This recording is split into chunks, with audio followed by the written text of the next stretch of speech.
Welcome back, watchers, to another episode of Twilight Talks.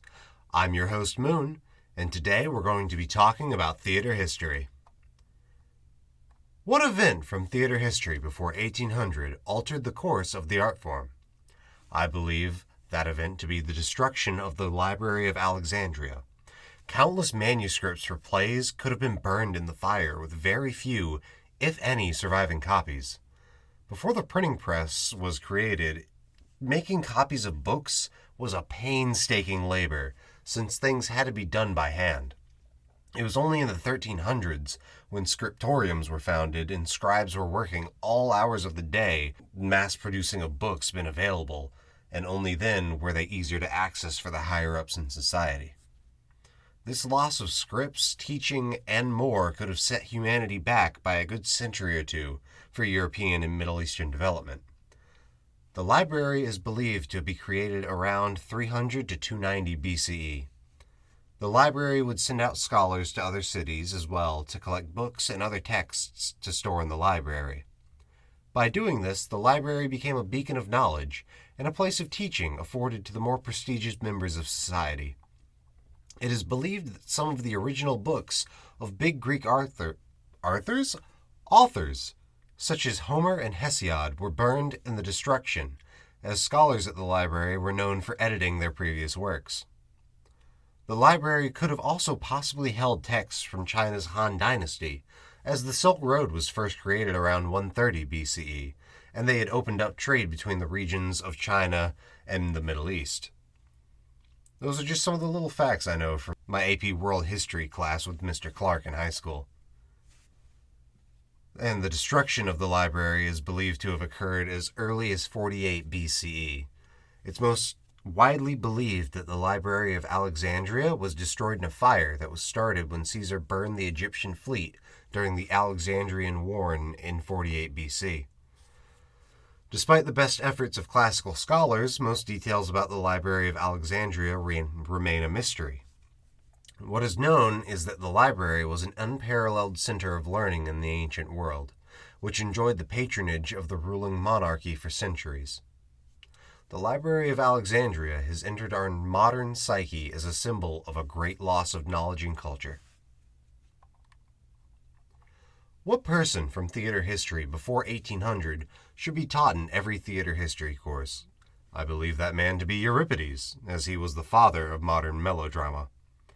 And upon looking into it, a lot of the texts that Shakespeare kinda wrote seem to have drawn a lot of inspiration from the Greeks, and Euripides could have been a great case for one, as the plays written by both authors are great tragedies, but Euripides did it first. Euripides was born in Athens, and he stayed there most of his life. Euripides was one of the most well-known playwrights of his time, and records say he wrote a total of 90 plays. Sadly, only 19 of which have survived. We actually studied one of those plays in our theater history class with Dr. Wellman, and the play we read was titled The Bacchae.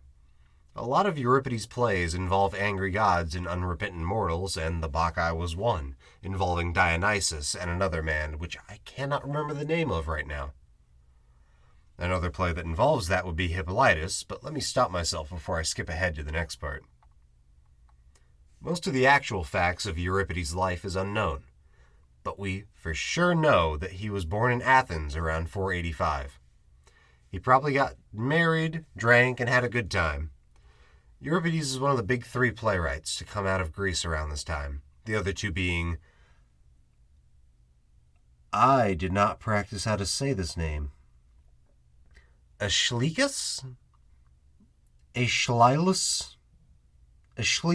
and Sophocles. He knew a lot of the philosophers of the time, such as Socrates. Euripides eventually would leave Athens when he was invited to go live in Macedonia by King Archelaus. What play from theater history before 1800 should be produced by UNCW right now? I believe a really nice play to do would be Hippolytus by, funnily enough, Euripides. There's a bunch of fun monologues that can be performed, and I actually performed Hippolytus' speech where he defends himself for my audition to the theater department at UNCW. I also used that for my audition to Governor's School West in 2018. For those who don't know the story of Hippolytus, it follows a similar pattern to most of Euripides' other works. Some god is angry about the actions of a mortal, so they do their best tomfoolery to mess with the mortal's life. In this story, the god, or more accurately goddess, is Aphrodite, and the poor mortal is Hippolytus. Now I'm going to read the opening monologue that Aphrodite says to explain why she is so upset with Hippolytus.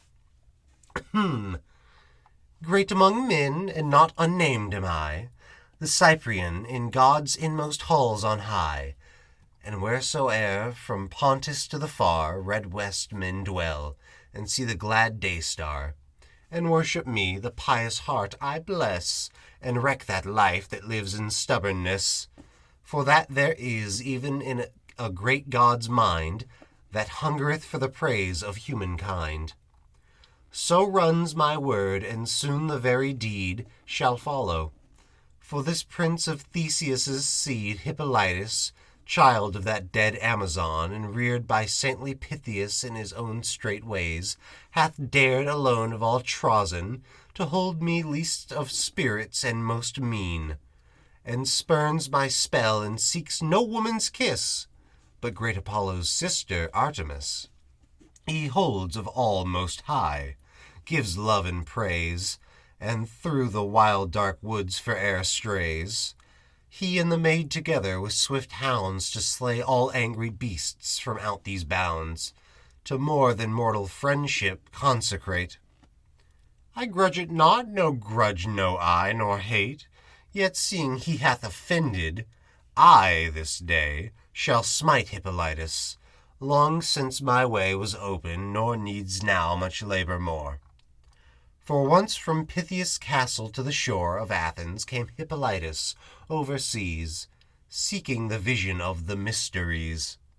And Phaedra there, his father's queen high-born, saw him, and as she saw, her heart was torn with great love by the working of my will. And for his sake, long since on Pallas Hill, deep in the rock, that love no more might roam, she built a shrine, and named it Love at Home. And the rock held it, but its face alway seeks Trozen over the seas. Then came the day when Theseus, for the blood of kinsmen shed, spake doom of exile on himself and fled, Phaedra beside him, even to this Trozen. And here that grievous and amazed queen, wounded and wondering with narrow word, wastes slowly, and her secret none hath heard nor dreamed. But never thus this love shall end. To Theseus' ear some whisper will I send, and all be bare, and that proud prince, my foe, his sire, shall slay with curses. Even so endeth that boon the great lord of the main to Theseus gave, the 3 prayers not in vain. And she, not in dishonor, yet shall die. I would not rate this woman's pain so high as to pay mine haters in full fee, that vengeance shall make all well with me. But soft, here he comes, striding from the chase, our prince Hippolytus. I will go my ways, and hunters at his heels, and a loud throng, glorying Artemis with praise and song. Little he knows that hell's gates are opened are, and this his last look on the great day star. In this opening monologue, Aphrodite is upset that Hippolytus is a virgin and is not worshipping her enough. Hippolytus is a devout follower of Artemis. They often go hunting and drink beers on the weekend.